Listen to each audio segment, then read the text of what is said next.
영끌족 영끌의 뜻이 무엇일까요? 요즘 경제 분야 뉴스를 보면 이영끌족 비명, 우주름 깊어지는 영끌족 등 이영끌족에 관한 기사를 종종 볼 수 있는데요. 정확히 이영끌족이란 무슨 뜻일까요? 오늘은 영끌족 뜻에 대해 간단히 알아보겠습니다. 1. 영끌 뜻은?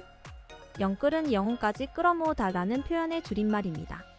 끌어모으다는 것에서 알 수 있듯이 원래 모자라거나 부족한 것을 최대한 모아서 무엇인가를 만들어내는 뜻으로 쓰이는 표현이었습니다. 그러나 이 표현이 경제에 쓰이면서 의미가 더 넓어지게 되었습니다. 바로 영혼까지 끌어모아서 투자하는 의미로 쓰이는 것입니다. 더 쉽게 대출을 영혼까지 끌어모은 사람들의 줄임말입니다. 돈을 영혼까지 끌어오듯 가져오는 이유는 바로 내 집 마련인데요. 내 집 마련을 위해 신용대출, 마이너스 통장 등 돈을 가져올 수 있는 모든 수단을 총동원해서 내 집 마련을 한 2030을 주로 일컫는 표현이지요. 2. 영끌족 뜻은? 영끌족은 영혼까지 끌어모아서 투자하는 사람들을 가리키는 단어입니다. 영끌이라는 표현에 하는 사람들, 하는 무리를 뜻하는 한자족이 붙어서 만들어졌습니다. 여기서 영혼까지 끌어모은 것은 투자금을 의미합니다. 당연히 가지고 있는 자본은 기본으로 투자하며 이에 더해 받을 수 있는 모든 대출을 받아서 투자하는 사람들입니다. 말 그대로 동원할 수 있는 모든 자본을 다 동원하는 형태입니다. 이들 영끌족은 공포심리의 영향을 받아서 영혼까지 팔아가면서 집을 매매하기 시작합니다. 주식시장도 마찬가지로 동학개미라는 단어가 만들어졌을 정도로 많은 영끌족이 국내 주식에 영혼까지 투자하기 시작했습니다. 모두가 그렇게 영혼까지 끌어모아서 투자했는데 결과는 어떻게 되었을까요? 3. 영끌족이 비명.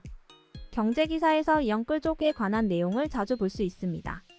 영끌을 해서 주식이나 부동산에 투자해서 수익을 낸 영끌족도 물론 있지만 투자를 한 영끌족 대부분이 지옥행 열차를 타게 되었습니다. 부동산에 투자한 영끌족은 그나마 집은 남으니 다행이지만 주식에 투자를 한 영끌족은 더 심각합니다.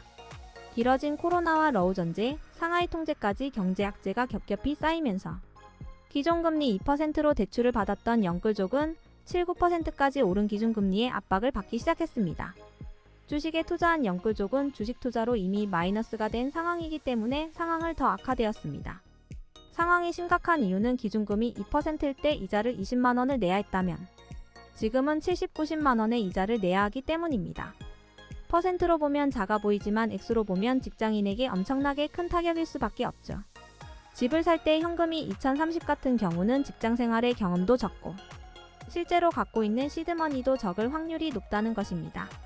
5억짜리 집을 산다고 할 때 2억의 현금이 있다고 가정하고 3억을 은행에서 5% 정도의 35년 상한을 기준으로 할 때 한 달에 원리금만 150만원을 넘어버립니다. 그러면 더 많은 돈을 빌린다고 했을 때 나가야 할 돈이 적지 않다는 것이지요. 그러니 기준금리 올라가니까 집 사느라 있는 돈 없는 돈 끌어온 2030들이 매달 은행에 상환해야 하는 돈이 늘어나서 영끌족이 현재 지옥행 열차를 타고 심각한 고민 속에 힘들어하고 있는 것입니다. 4. 현재 세계적 경제 현황.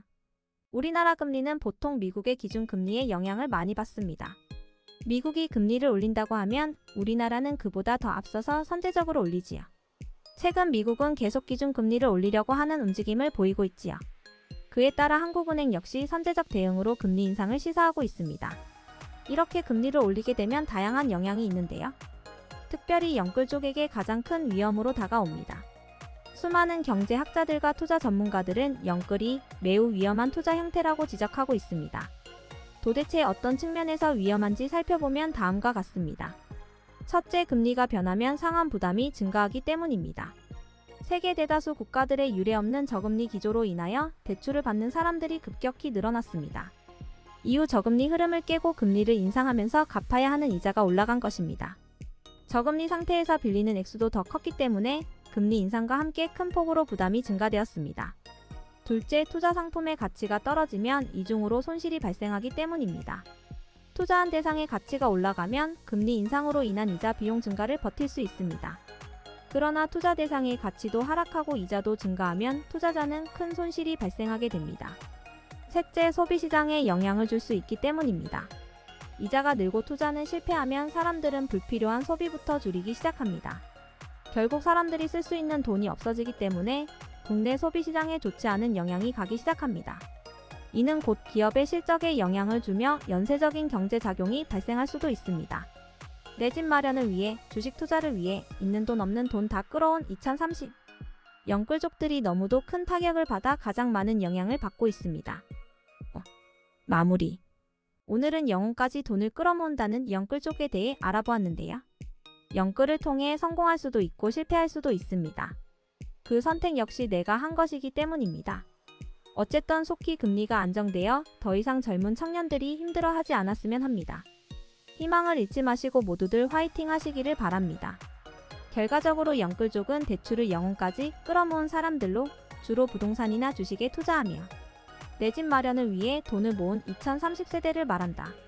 금리 상승과 함께 많은 영끌족들이 지옥행 열차를 타고 있으며 이에 따라 소비시장에도 영향을 주고 있다.